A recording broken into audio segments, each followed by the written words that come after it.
welcome to Teachers Talk. I'm your host, Pelisa Mukavazi, and this is a space where the conversations go beyond the staff room. And in today's episode, we have a conversation that is close to my heart. I always talk about parenting. I think my previous episode we did parenting, and this time we're speaking to a very special parent, an incredible parent, in my humble opinion. Her name is Charlene Mapukata. Welcome, ma'am. Thank you. Thank you for coming and blessing us with your presence. Absolutely my pleasure. Yeah. Thank you for having me. Thank you so much. So, like I said, it's parenting, and we're navigating the special education and mainstream. So, our parent today has a very special story, and I think we would all, as the viewers and myself, benefit from such a beautiful, honest, real life, account. And yeah, can we get into it? Absolutely. All right. So with me, I always start off my guests with a personal story because we all have a personal story. That's how we relate, Yeah. to each other. So if you can take us through Charlene, the mom. Gosh, Charlene the mum. I think Charlene the mum, three incredible kids. Yes. One that is just turned 21, so sort of like, varsity, just finished varsity age, adulthood. Yes. And then the 18-year-old that has Down syndrome. And then I have an 11-year-old that just turned 12 yesterday. And grade 6. So I think it's quite spread in the sense that, you've got a phase of adulthood that you're trying to navigate, and then the special needs in there. And that's not just special needs education, but special needs health too. Yes. And then obviously, a little eager beaver at school, the 12-year-old. Yes. But I think it's been a very tough journey trying to navigate and balance the three. Yes. And I think probably the hardest thing to do is to make sure that all your attention is not consumed by the child that is in so much need in comparison to the other that we would almost say is normal. Yes. And so to be able to kind of split yourself and give each what they need and not letting it feel like there's a preference is quite, I think, probably the toughest thing that I would have singled out of the journey thus far. Yeah. But it's been rewarding. And some days you want to pull your hair out and some days you want to cry because you don't know how to navigate. But I think that in a snapshot is me navigating the three spheres that literally make up my universe. So, yeah. If you can take us a little bit through the pregnancies. So I love that you just, 21, 18, 12. That's a whole lifespan, if I can say, and obviously you're going through the motions from the beginning of your marriage to, everything. If you can take us, if you can have just special moments in each and difficulties in each that maybe with each child that you've experienced that you can just pinpoint for us. I think, I think it's been a really interesting journey. If I take my eldest, he's turned 21 this year. He was born prim, so he was born at like 33 weeks. He weighed and 1.76, so just under 2 kilograms, but he was super tiny. Yes. We had to leave him in hospital for a bit until he grew. I think they needed him to be over 2 kgs before we could take him home. And so that was quite difficult in itself. I think we were young. We were just married, I think, like a year. Yes. And here you were with like a little premature baby that was literally the size, fitting in a shoebox. That's literally what it was. And just I think that navigation of how fragile the baby is. And I think his journey became a little bit tricky when he became over a year old. He had multiple kind of chest issues, pneumonias, and eventually we found out that it was asthma. I think he was formally diagnosed when he was about 6 years old as an asthmatic, but that was his childhood journey. And I think beyond that, he kind of grew out of his asthma and he had quite a stable health journey. I think then we, sort of like 2 years, 3 years post Siamo, we had Basiami. And I think my pregnancy was really uneventful with her. And I think probably the only thing that the gynecologist recommended was because his was a spontaneous labor that resulted in the premature birth that we do a sharotka, sort of like a stitch, Okay. just to make sure that there isn't another spontaneous labor. Yes. And other than that, it was rather uneventful. Had loads of checkups, and then gave birth at 38 weeks as Okay. a cesarean section, though, because I had a placenta previa. So essentially, the opening to let the baby come through that was covered by the placenta. Yes. And so essentially, she was born cesarean section and, nothing to it. But I think probably the days after that became really Real. tough Yes. because I remember she was admitted into the neonatal ICU just for sort of like observations. And I had gone to see her in the neonatal ICU because my room was across from the hallway, and read in her file that she shows signs of Down syndrome Mm-hmm. and that they had, ordered some genetic tests. But none of this was relayed to us To you. as parents. And I kind of broke down in the neonatal ICU, and the sister came to me and she's like, Yes. "What's happening? Is the child okay?" And I said, "I'm just alarmed at what I'm reading in the file. Nobody's actually explained any of this to me." Mhm. And so eventually they called the ped and the gynae on my gynae that I saw at the time, and said, well, the parent wasn't aware of any of this. So essentially, that's how our story Found out. unraveled with her. And I think, that was probably our first introduction to some of her health complications as well, because she Yes. had some spells where she went blue in the neonatal ICU, where they had to resusc her. And so obviously, that became a little bit of a complicated journey. So we weren't Yes. kind of sent home immediately. Yes. And then when we eventually were fit for discharge, they had managed to get a cardiologist Mhm. to come see a pediatric cardiologist that she's been under since then. And he came in and said, well, we're going to have to do heart surgery. So let's let her strengthen up a little bit, but I'd like to have this done by 3 months. Sure. And so essentially, yeah, at 3 months old, she had her first open heart surgery. And yeah, we ended up spending almost 80 days in ICU post that, where you literally, as a parent, you feel like, how do I bond with my child? Mm-hmm. Because you're only allowed to see them literally like once or twice a day in ICU for like Yes. 30 minutes or 40 minutes at a time. Yes. So that was quite tough. And then, yeah, Dalumzi came along, and I think a, there's a bit of a gap between the two of them, Yes. because in my mind I kind of was done with having kids. I had a little boy, a little girl, and Yes. then she came with all of these complications, and it was kind of like an internal wrestle around, do I really want to put myself through that? Do But this what if again. something happens to her, and then you have this void, and a sibling that had a friend, your brother, sister, Yes. has no one now. Anymore. And so it kind of took us a little bit of a while to decide, okay, well, we'll have another one. Yes. And I think that journey was complex in the sense that I kind of wanted to go for every imaginable test Wow. to make sure that that was fine. Yes. So that journey wasn't fun.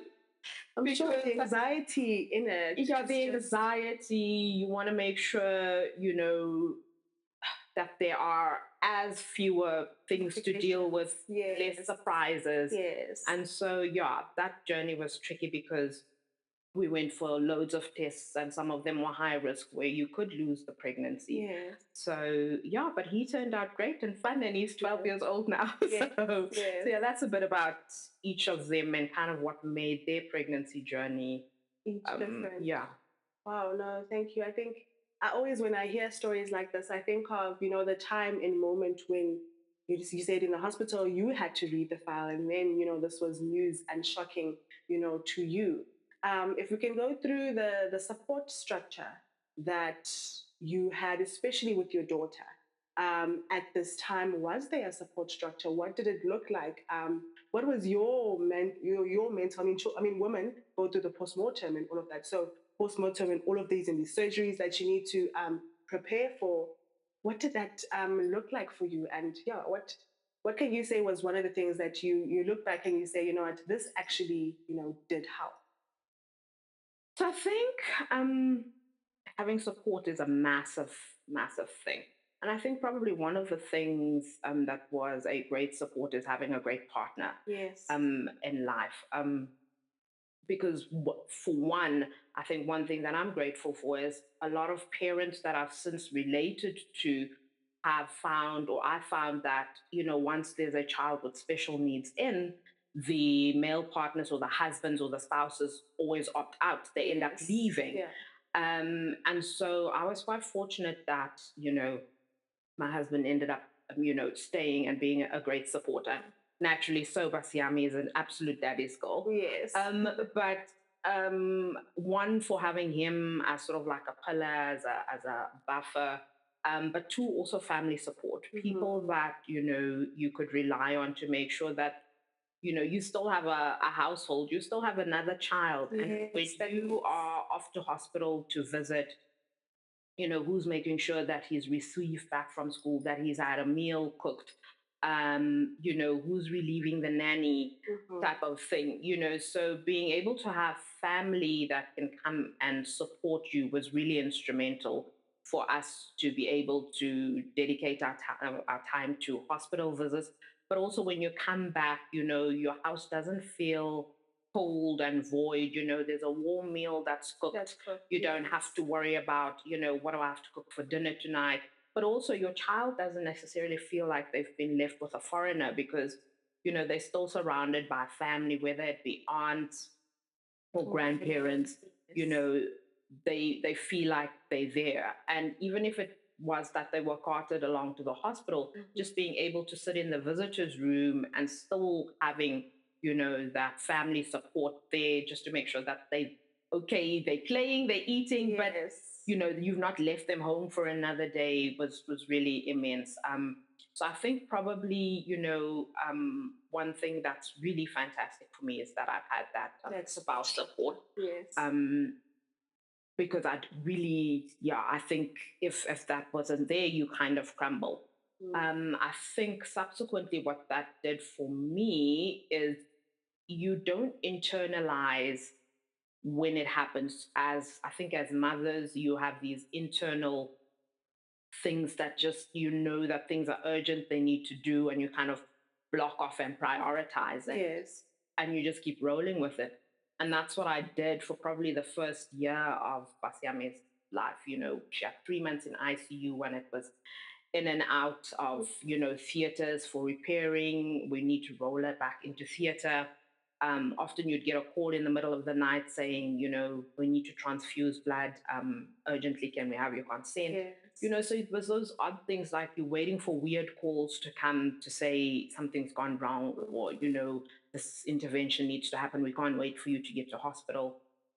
And her care team sits all the way in Sunning Hill. So, so yeah. to trek all the way from the south to Sunning Hill, it's quite a bit. Yes. But I think, beyond her first 3 months in ICU, when she eventually made it home, it was such a difficult space because you constantly would make sure she's breathing in the cot. She didn't drink milk conventionally. We syringe fed her. She didn't have enough energy to suck from a bottle. Yes. She was on oxygen and all sorts of things. And I think probably after her next big surgery, where I think just after she turned about a year, the cardiologist had said on one of the visits, he thinks she needs a pacemaker because her heart rate is dropping really low. And so after she's had a pacemaker, I think almost want to say things stabilized a little bit. And she was around about 18 months then. But I think then it took its toll on me because there was a period of ease now and my system just went crashing. And I probably had my first stint of being hospitalized for crazy migraines and headaches and stress related stuff. And yeah, and then you in a different space because your household needs you, and here you are incapacitated in hospital. So that bit was definitely not fun. And I think probably in every season where she's had a major admission, Mm. you know, when it's all done and dusted, it kind of hits me like a ton of bricks, Yes, because definitely. you've held it together for Together so for so long, long and eventually that everything you just take a dip and then, you end up in hospital, which is really not fun. So, yes. yeah, that's Oh, pretty much where we're at where you now. are. Yes. Ah man. I commend you almost. I even told you when I invited you over to have this conversation that I've always admired you from afar, because when I see you with all your children. You know, you guys are there at the soccer matches, whether it's swimming or whatever the case may be, and you all, even with your husband, like you said, you all present. And for me, it was always, I wanted to know, I wanted to find out what does it take, to have that all together. So now that we are, okay, we add their birth stories, we add, the difficulties. Now you juggling the school. So you had obviously your son, your first son, and you went through that schooling journey. How was the schooling systems and schooling journeys and the milestones for each one differently, because you've experienced them in the different varieties? Yeah, so I think school and a school journey is absolutely probably the most important space that we're still navigating now. Mm. And obviously, for Tiamo, we kind of started in public school, almost to say, or former Model C schools, whatever you Yes. want to call them.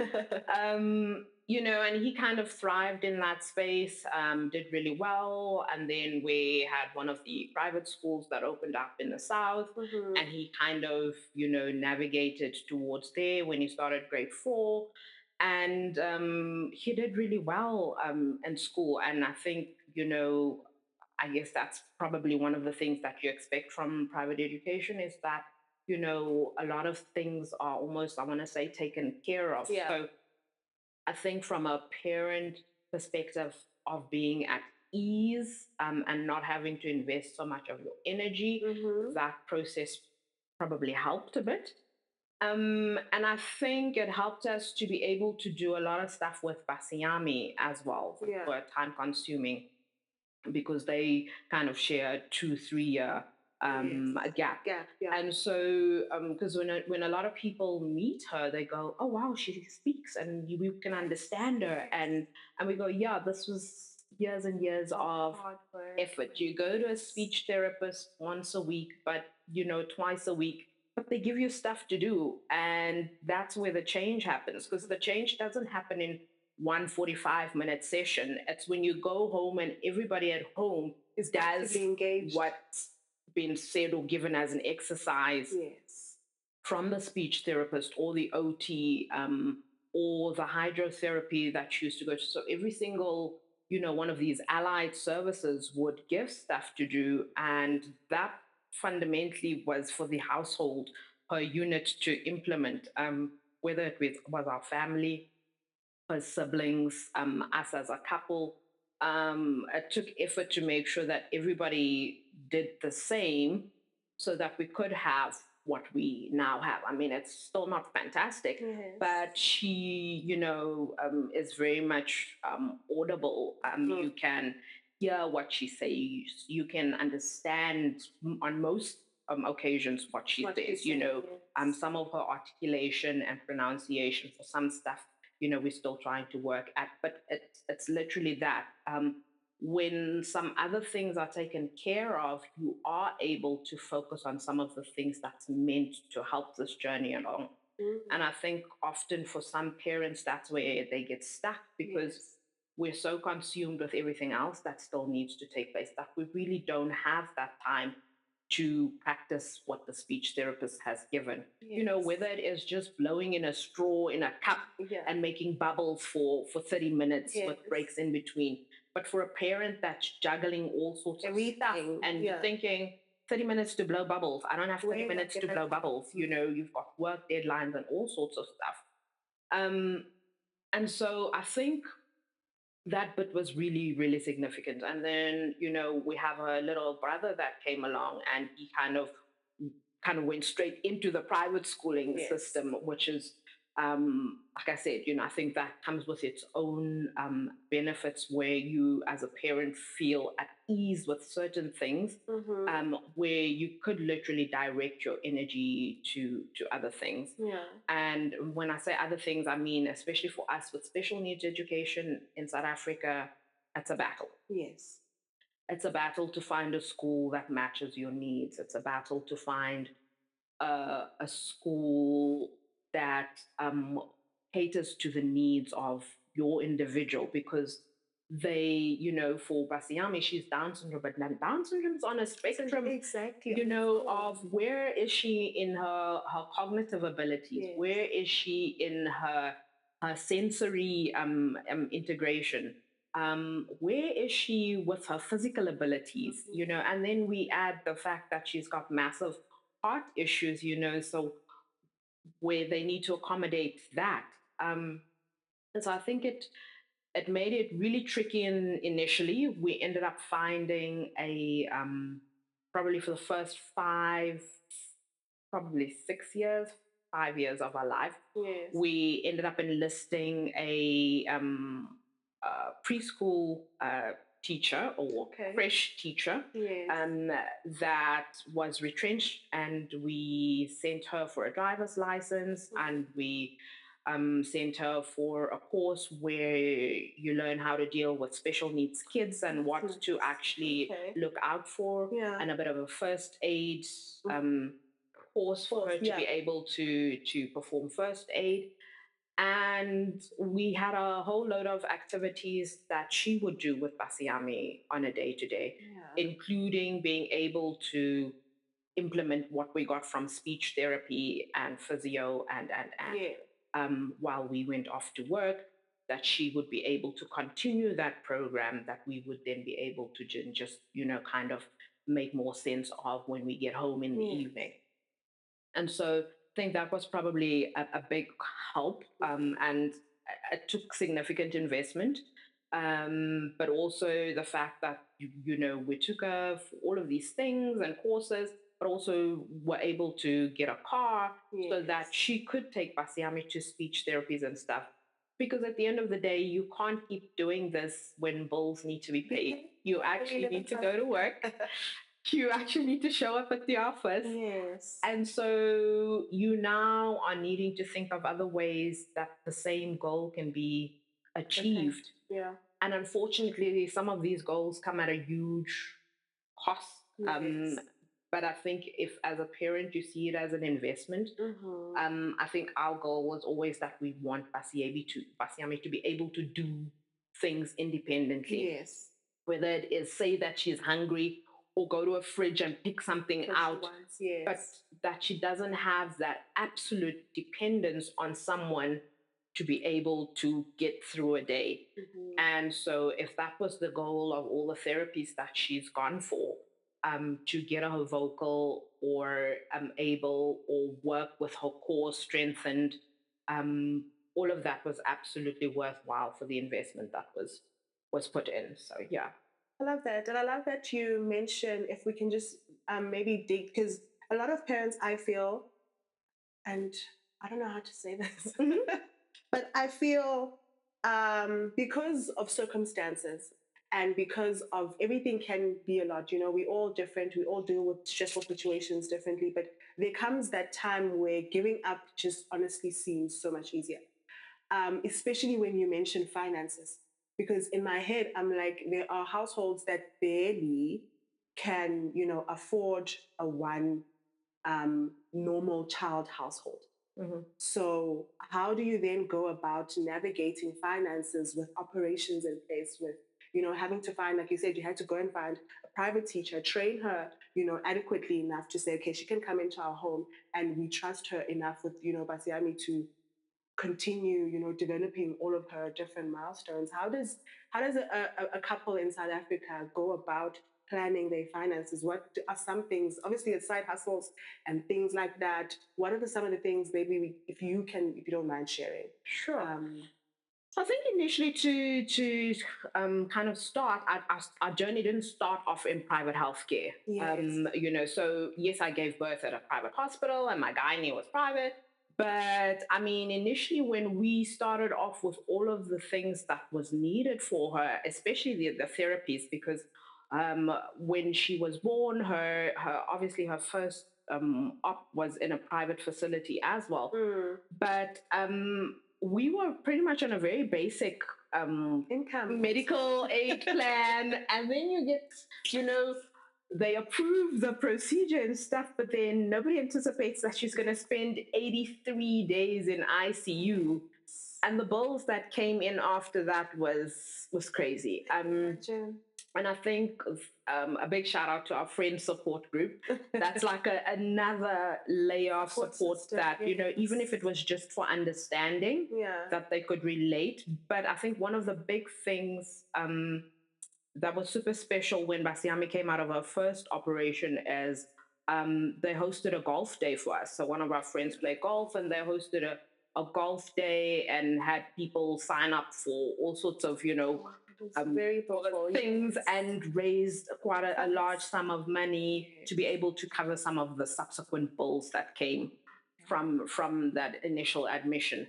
But I think it is important as parents to be able to go, what is out there. Yes. And I think one of the things is when we started our speech and physio and OT journey, we did go to public facilities. You know, we started our journey off at Charlotte Mapukata Hospital with their teddy bear clinic, where we did go and see the OTs and physios on a, you know, every other appointment that they've given us. Yes. But the onus is on you as a parent to kind of go, you've taken half a day to see these people because the lines are long and Yes. whatever. The best you can do is implement what they give you so that by the time, you know, you see them again, that, you know, there's some form of progress update that you can give. They can also see some form of progress, and then give you something meaningful to do for the next, you know, 2 3 months before they see you again. Yeah. So I mean, you don't have to absolutely discredit public facilities. Yes. um I also found that you know, I was enlisted in a few WhatsApp groups, and the support that you can give with each other or to each other as parents. You know, so I might be in a position now where I've encountered a range of services across public and private, Yeah. and literally I can give some guidance to parents to say, hey, so you may not have the money now, but try 1 2 and 3 at home. You really actually don't need to be a specialist at it. All you need is a straw and this, a cup of water, Yes. you know, a little bit of soap in there, blow some bubbles, or get the child to do 1 2 or 3. So I think parents almost always have a very apprehensive view when you say join a support group. Yes. But if you look at support groups as a means of information and resources, other than just a group where people come and share their troubles and whining and moaning, I think that's probably my contribution to any group that I participate in. So being able to, and a lot of the groups are mums that are either single parents, you know, really low income households, where we are able to share really good tips and tricks and advice of what is it, right?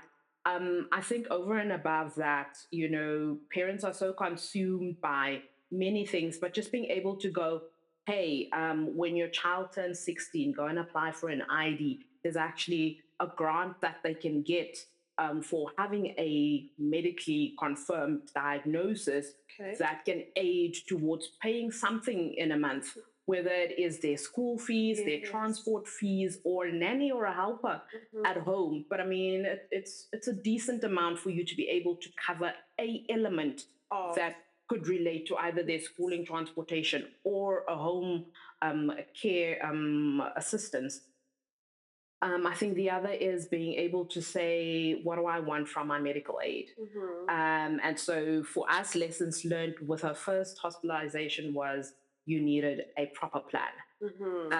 And so proper plans unfortunately come with a Of cost. course, obviously, But yes. obviously, you kind of need to be very specific around what it is that the plan needs to be able to cover. And if you have those formal diagnoses, to be able to go to each of the specialists that see Yes. them and get that care plan. Mhm. Because what you can then do is you don't need 6,000 Rand up front every time you You need to go go to the see specialist. a specialist. Yes. And they actually draw up a personal care plan for the patient. You submit that to the medical aid and it comes off their PMB, so that they then say, okay, so this patient has two PMB visits for the year, and Mhm. these are what the visits cover, including investigations, tests.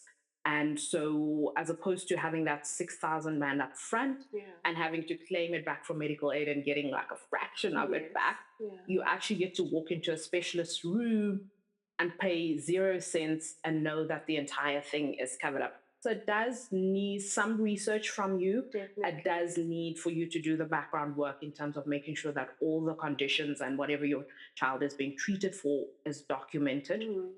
And I think the other thing is if you're a parent and you qualify to do tax, to be able to go and get the relevant tax documents. So, DTITRs that specifically deal Oh, with yes. disabilities, Yeah. because there are, quite a few exemptions that, You you qualify. could be exactly that you qualify for, that could be money in your pocket at the end of the day, either that would go towards education, medical bills.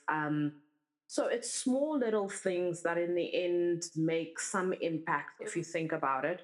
But yeah, I would want to say, tap into groups where you can leverage off experts and people that have had similar experiences that can guide and advise without you needing to necessarily go spend the money. Mm-hmm. I also want to say we live in a day and age where you could pretty much YouTube and Google Anything. a lot of stuff. Yeah.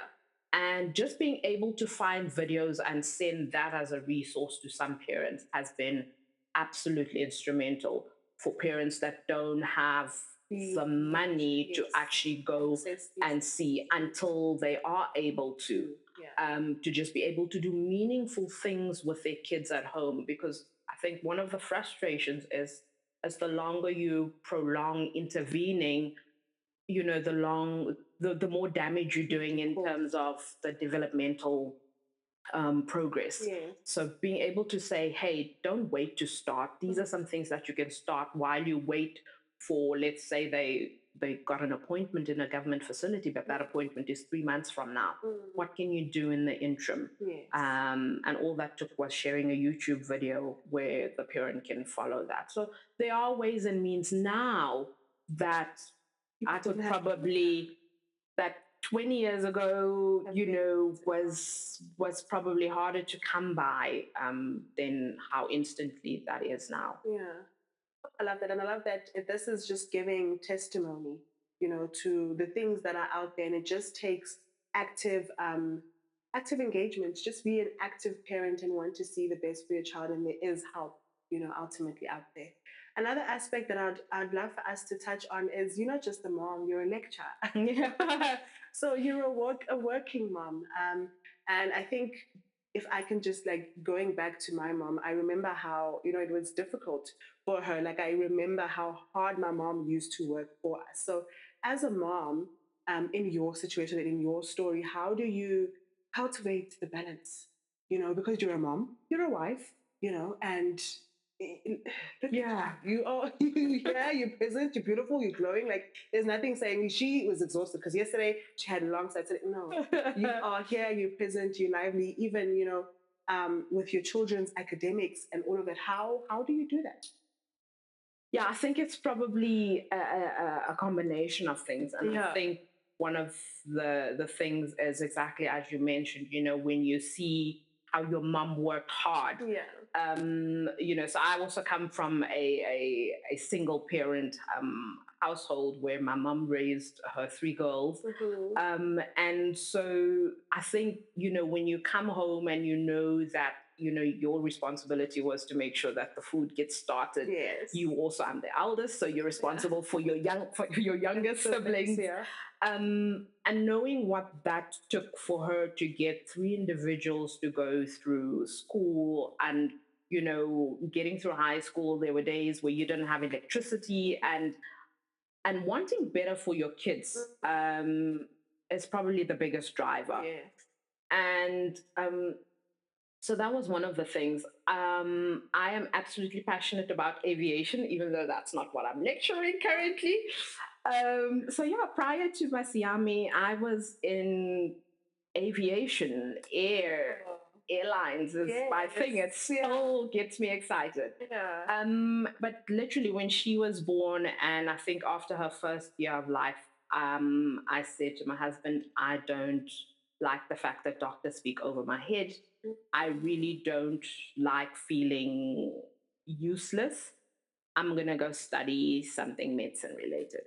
Um, and so he was like, okay, are we supposed to make this work? Yes. But yeah, we did. And again, it's how well or how hard you're willing to sacrifice as a couple. And so we moved back to my mom's, gave up independence and, gave up driving cars and whatever, and went to a single car and me taking a bus and whatever. But I then went to the University of Pretoria and studied and, became a clinical associate. And yeah, when I was done, kind of went into practice, worked at Southland Hospital, worked at Twana District. And then kind of, I think there was always a yearning around how I saw the medical staff interact with us, and needed that to be better for other people out there. And so I kind of started taking an interest around, how that conversation could be better. And a lot of it starts with in the classroom. How do I get students to recognize that the patient is a person, and the person is different from the next, and their world and how they consume what it is that you give them as information, how well they take in is really influenced by what they go home to, and what they're currently experiencing. Um, and so, yeah, I kind of gravitated towards students and lecturing students, and eventually joined the University of Pretoria's Department of Family Medicine, and got to teach some first years and then second years, and, then got involved with some third years, and then some dentistry students and some medicine students, and kind of, just their skills teaching as a whole. And I drove to the University of Pretoria for 6 years of my life from Joburg South. And From the south. that was quite taxing. Oh, And yeah, eventually I thought this was not feasible. And so started looking for something this side, and an opportunity came around at Wits. And so that's where I currently am. I lecture third and fourth year medical students. And yeah, like I said, I think a big part of what drives me is the care that patients receive, and how that information is relayed to them, because knowing how that's felt sitting on the other side, when sometimes intentionally or unintentionally doctors speak over their patients' heads. And I think in South Africa, where you still have such a large population or number in our population where people are still uneducated, yes. or even if they are, it's very basic education. And when you start using language that's above their head, when we think of how much they understand of what you are saying, and then you expect them to implement a perfect care plan at home, is really not, we're not singing from the same hymn book. So for me, it was around how do we get a better conversation around when you speak to a patient, how well do they understand you, and how well does that translate into them not coming back to see you for a complication because they really didn't understand what it was that you said they needed to do. So that's a big part of what drives my passion. So yeah, wanting a whole lot better for my kids than what I had as a child growing up, and the fact that I want a whole lot better for patients encountering healthcare, um, and how their context matters is probably what drives the other half of me. Beautiful. I love that. I love that your passion and your love for your family, your children moved you to want to do bigger, even for others who are gonna, walk this path as well. And the balance, how do you achieve the balance? How do you take time off? Do you have to force yourself? Um, Balance is hard. Balance is really hard. Yeah. I think it's probably my toughest struggle. Often, I think I work really, really late, or shall I say, early hours of the morning. So I thrive on very minimal sleep. Yeah. And I think it's probably the only way I make things happen. Being able to show up for school, being able to do what I need to do at home, and then getting work done. And so on most days, I'll probably go to sleep at 1 a.m. or 2 a.m. and then be up at 6 a.m. to make sure kids get up for school and. But I think also recognizing sometimes where there's a need, not currently, but probably 2 years back or so, I did take on a whole lot of extra responsibilities, for making sure that there's extra income, whether it is doing events and kind of organizing that, because that's another little creative passion of mine. Yeah. But just being able to put and host events together for people was another thing. Unfortunately, I had COVID, really bad COVID, 2 years, 2 and a bit years back. And that kind of left me with a really nasty long COVID side effect. And so energy was hard to come by. And so that's why probably in the last year, I haven't really spent my energy in, in that. But it is really around when you know what's needed, how much time and effort you're willing to put in. I must also say that I think often, we push ourselves to the limits. And I think probably one thing that I've realized is that my body will tell me now, girl, that you've pushed me way to the limit. Yeah. So I have had 1 or 2 hospitalizations where it was literally the body saying you need to rest. Stop now. Yeah, because you have literally overexerted yourself. Where there'd be days where I go 36 hours without sleep, but that's because things needed to be done. And then you kind of, before you know it, you've woken up day before yesterday at like 6 in the morning and you're still going, and it's the next day 4 p.m. So being able to take time off is something really important. It is something really difficult for me to do. Yeah. And I've had to learn how to sit and do nothing, literally.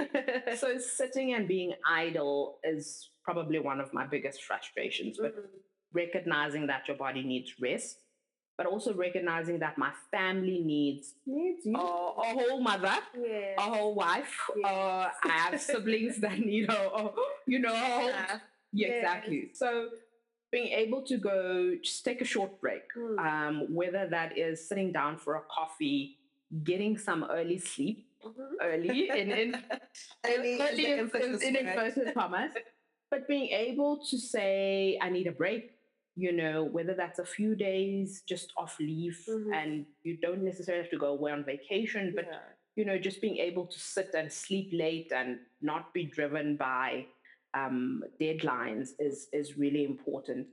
So I still struggle with that balance because I feel like there's so much that needs to be done. And, whether it's that fine balance between work, life, and relationship, and then being able to still develop yourself professionally, because you have career aspirations. All of that needs to fit in one day, unfortunately. 24 hours. So, but I do think I'm more conscious now of taking breaks so that I don't burn out, and being able to kind of set some boundaries.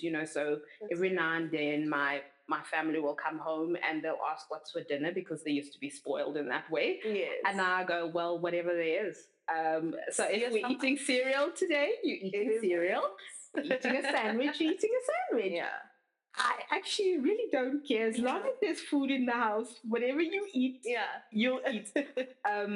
And so not being able to put that undue pressure on yourself to be able to become a chef every day in the kitchen is also really important, because I think, especially as females in the household, you put so much pressure on yourself for all of those other elements of, am I nourishing my family? Am I this? Am I that? And yeah, you are. Just because they had to eat, cereal or sandwich for 1 day or 2 days in the week, really, it doesn't make you bad.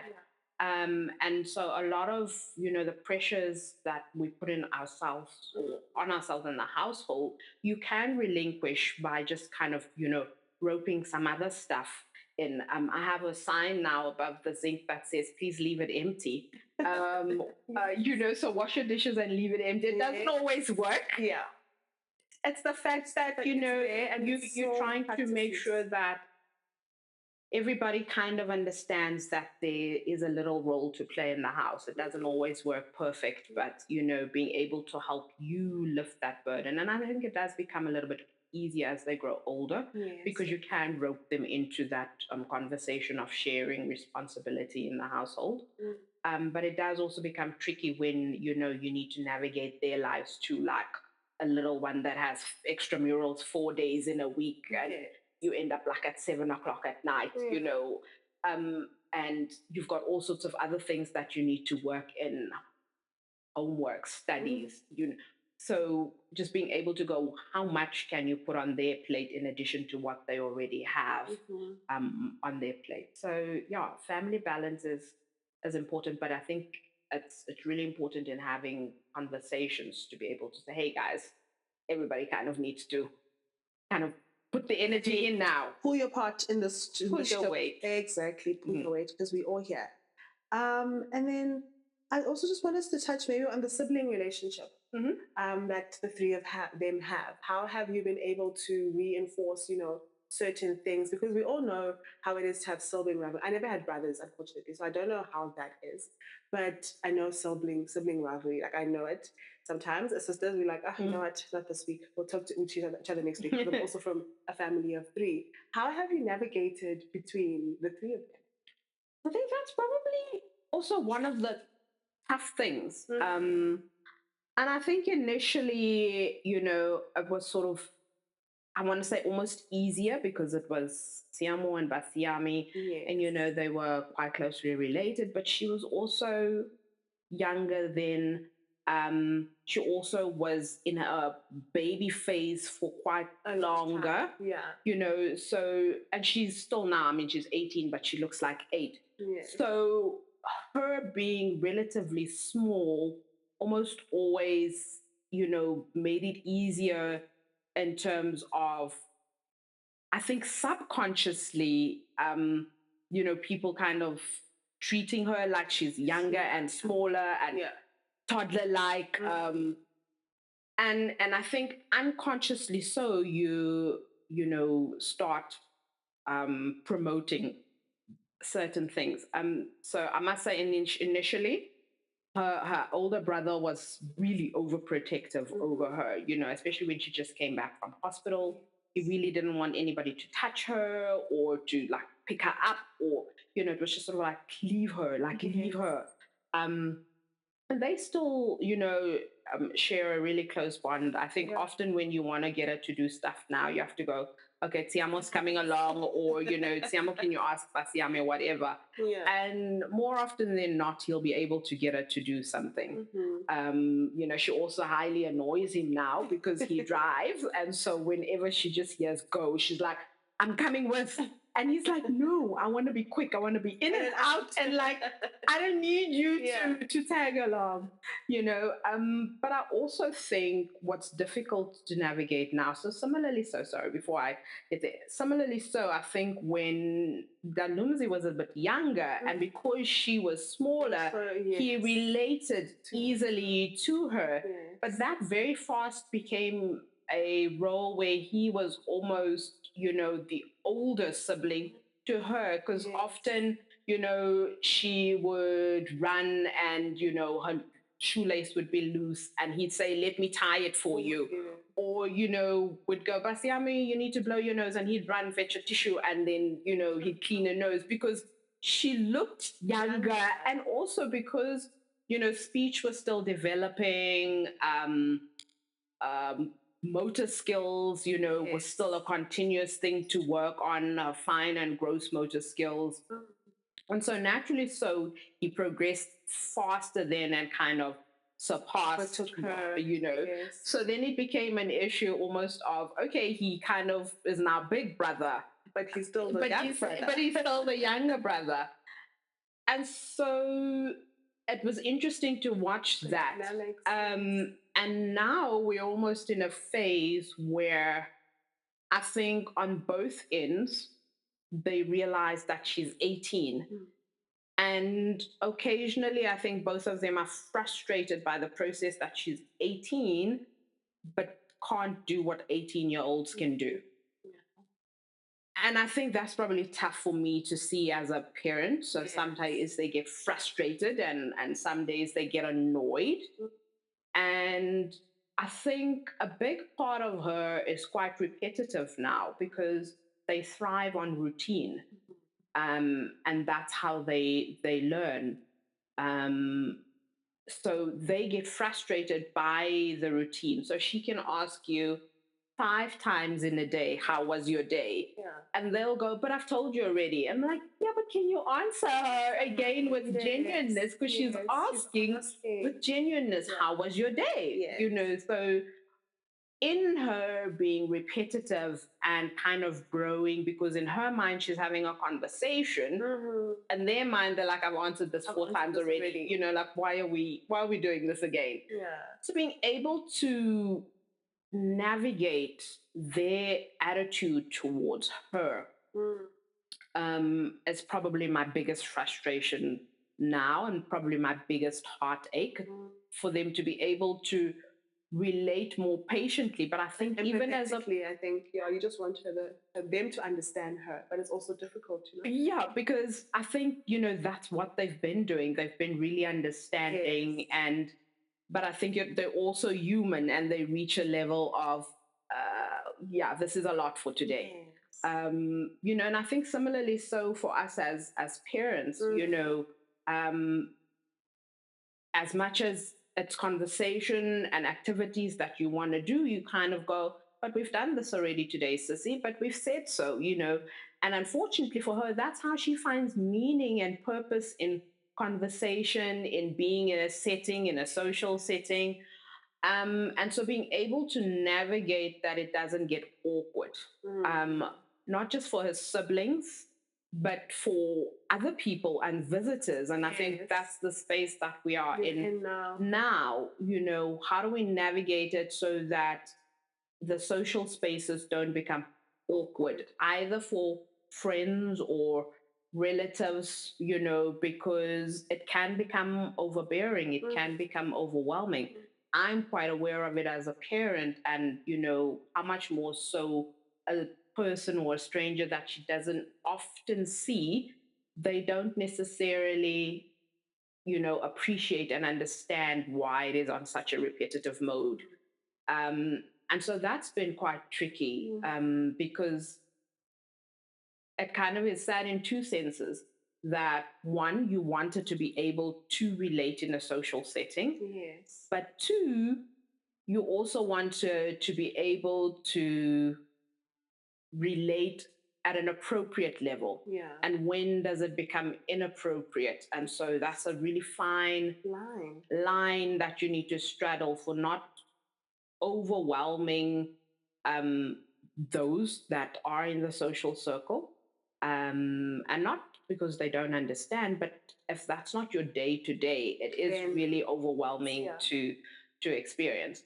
And so that's quite a journey on its own now, because she's in a phase where she's meant to be an adult, but a lot of her thinking is still really childlike, but she sees how others engage, and she also wants meaning in life now. So she also wants to have a conversation, and she wants to contribute. So we laugh because Dalunzi will say, he'll come home and he'll say what he did and what he did in all the Yes. classes and whatever. And she'll also go now, so well, I had Zulu and I had math Yes. and then we go and the Lumzi will go, cap, man, cap. You don't have the I'm like, yeah, we know she doesn't have, but you can know, we just let's entertain the get off. conversation? Yes. But it is the fact that they genuinely also have a yearning To to be a be part. to be a part Yeah. of something. Yeah. And I think, if anything, for me to just get people to understand that they also need purpose in life, whether it is an activity that you're enlisting them in, whether it's a conversation that they are part of, whether it's an outing, or a holiday, or whatever, you can't exclude them because they too have emotions and feelings um, that need to be tapped into that give them a sense of purpose. Yes. But it is being able to recognize what it is that gives them a sense of purpose as adults, and being able to channel it. And it's hard because you can only channel it in so many spaces. Yeah. And it does become tough for you to navigate social spaces, so where we go and Yes. who we go to and who we go with, Yes. where we go to eat, is largely dependent on what they are able to tolerate, either on a sensory level or on a cognitive level. I think one of the things now, when Basiami was younger, we had a few scares where they'd be in a spur, they'd play. Yes, they And in the play area. the play area is just there, and our table's like right here. And Yes. Dalumzi would run, I think he was like 4, so he'd run right back to us. And she was like, she got lost and wandered out of the spur, Yes. and we just lost our minds. But having those scare moments is really crazy, where you realize, okay, so where do we go for? Where can we go? Where can we not go? Where exactly, so it does impact on how you socially relate and who you socially relate to, Yes. and the activities that you participate in. But um, it is no excuse for parents that limit social interaction with kids. Because that's the flip side. You have parents that just lock their kids up at home, Yeah. they isolate them, they don't go out with them.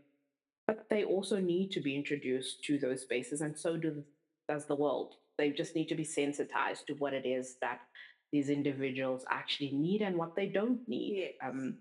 so that they are more relatable. But it is a tough journey to navigate. Absolutely. Absolutely.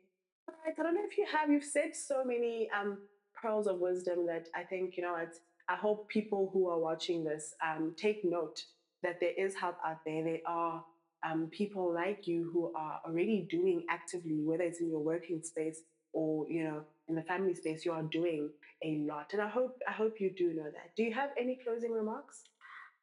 I think probably two things that I'll say is that I think, as parents, it is a tough pill to swallow. It's like a reckoning that you have to have with yourself when you have a child with special needs. Is that one, they probably will not, live out the dream that you had, for having birthed a daughter or a son.